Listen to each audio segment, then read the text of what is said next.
eyes do not deceive you, I finally found some new cars. And by some, I mean just these two. But hey, they were the only two new ones in the case. And I know that because the Walmart I went to had a full unopened case, and these were the only two new releases in it. I believe that is Walmart Case J. The first Walmart I went to actually only had one car on all the pegs, and that was Nile, so I really got lucky. Then I went to another Walmart, a Walmart that I haven't bought anything at since August of 2018, and I was able to pick up Road Rumbler Mater, that I have some interesting things to say about. There are some really interesting choices with this Mater, and also a very, very strange expression. I don't really feel like going into that right now, which is why I'm choosing to review Nile first. I don't have as much to say about Nile here. Now, Nile Speedcone, of course, is one of the Salt Flats racers in the Cars on the Road episode Salt Fever. One of the last two that we're getting this year, the other one being Mark Sontheimer, who's out in a 2-pack with Gearston Marshall, or will be coming out in a 2-pack with Gearston Marshall. If you want Nile Speedcone in a different way, you could also get her in an accessory 2-pack, also with Gearston Marshall. Gearston Marshall is really making the rounds. I've been seeing that 2-pack for the past several weeks, but I always pass on it because, you know, if Nile's also out as a single, what's the point in getting that 2-pack with Gearston, especially if I'm already going to get a duplicate Gearston from that Mark Sontheimer pack. Nile here was a release I wasn't really expecting to get, but as soon as I heard rumors of a new land racer coming out, I immediately knew this is who it had to be. Nile here was one of my more anticipated on-the-road releases, honestly. She made it onto my top 5 most wanted cars from Salt Fever that I did back last year in my big top 5 cars I want from every on-the-road episode, so I'm really glad to see her. She's one of the ones with quite a bit of screen time in the episode, as we see her get pushed out on the Salt Flats when we're first introduced to them. Anyway, guys, welcome back to another review and to another 2023 Cars Diecast review. Today we're going to be taking a look at Nile Speedcone.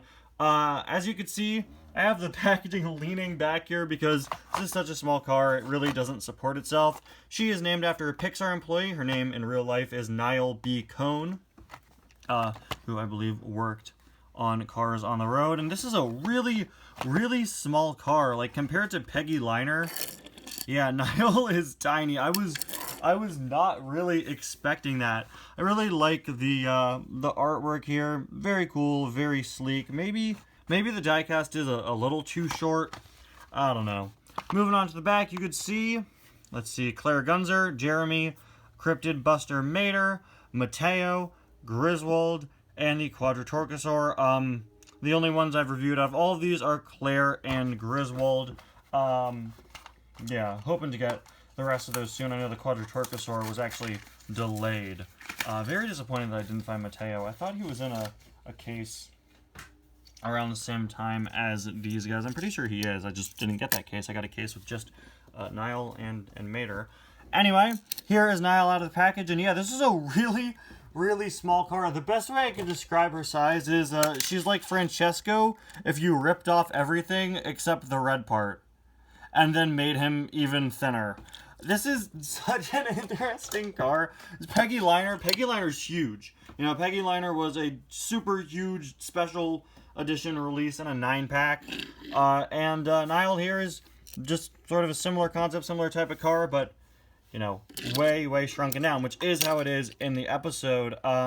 You can see that one Nile Speedcone is practically 2 of Peggy Liner. So yeah, very small car, very, very thin car. Let me just get a normal car. Here's metallic cow leathers for comparison between Nile and just what a regular standard run-of-the-mill diecast looks like. Very small car, but I don't know, it's a really, really fun one.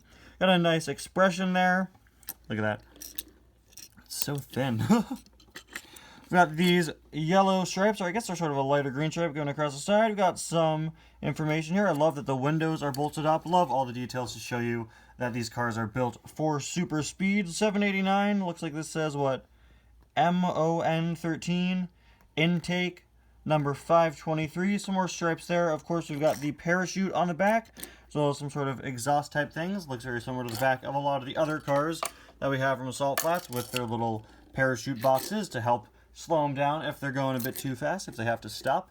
There's a look at the other side, of course, all the same information. And on the base, you will notice that she's built in a very interesting way. The rivets are placed very close together compared to your standard Cars diecast. I guess it all comes down to the wheel placement, but you're also going to notice the fact that, once again, she doesn't have those ugly white salt wheels and base that so many of us really didn't like. Just like with Kirsten Marshall, once again, this seems to have been ditched. I'm not sure if that's just Mattel deciding, you know what, that was a bad idea, or if it was them looking at all the fan backlash and buyer backlash from it, but man, I sure am glad that that is gone.